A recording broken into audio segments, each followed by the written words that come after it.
The idea because I had been collecting spring break imagery for a while, just pictures of, you know, adolescents going to Florida.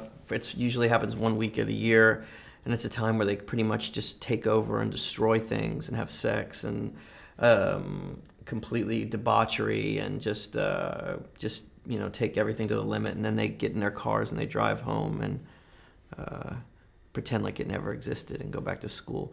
And I liked that idea. I liked the backdrop. I thought it was almost nicer, even as a metaphor. And so I just started thinking about images in my mind, and I had this image of some girls in bikinis robbing fat tourists on the beach.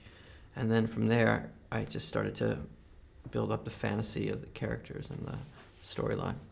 What is very interesting of your movie that you build up iconic characters. Mm-hmm. These are not just a bunch of girls or a wild bunch of girls doing what they do. You work up very much on the character side, so they are different from the others. Also because so the casting was very important. You work very much on building their identities. How do you work with the girls, and how did you imagine them on screen? Yeah, I mean, when I first started writing the script and I was trying to imagine who would play it, I was interested in the idea of maybe casting girls that, like you see in the films, that are in real life, maybe pop starlets or, you know, representative of that kind of pop mythology. I thought there was some connection to the culture, and it had this kind of interesting double meaning, and it was cool, the idea of maybe seeing people play completely against type and go in some other direction. And so I asked them to, you know, if they would be interested, and they were, and then I kind of put them together, and we started to develop the characters and rehearsals and chemistry, and then I tried to, you know, break it down for them, and we get them and put them in situations where they weren't judged and where they could be free, and it was, you know, and express to them that they would be doing something that was much more intense and graphic. But what is the inspiration for you for this movie? Because I mean, of course, this is an original piece, totally original. But in a way, there is an echo of pirate movies or gangster movies, or robber movies. Sure. Did you have something in mind? I'm not saying that you follow the inspiration, but you had you thought of some images that belong to your past as a part of the audience.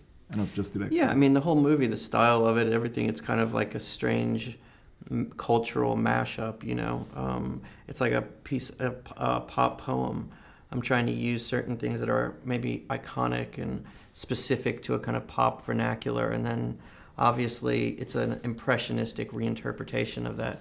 It's like a kind of...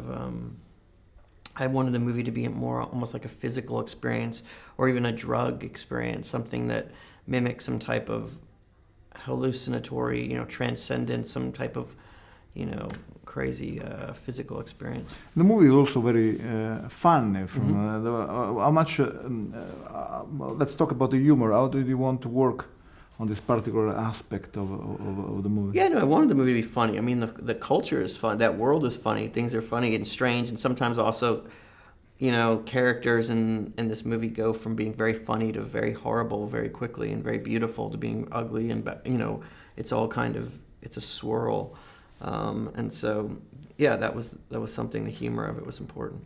The movie was very well received in Venice, and now it's living its life all over the world. And maybe it's too early, but do you think of a sequel? Do you think? No, because it's so. I mean, even from the ending, you would say, well, what now? Sure. Yeah, I don't know. That's a good question. It's really, the ending does allow you to have a, you know, almost anything is possible.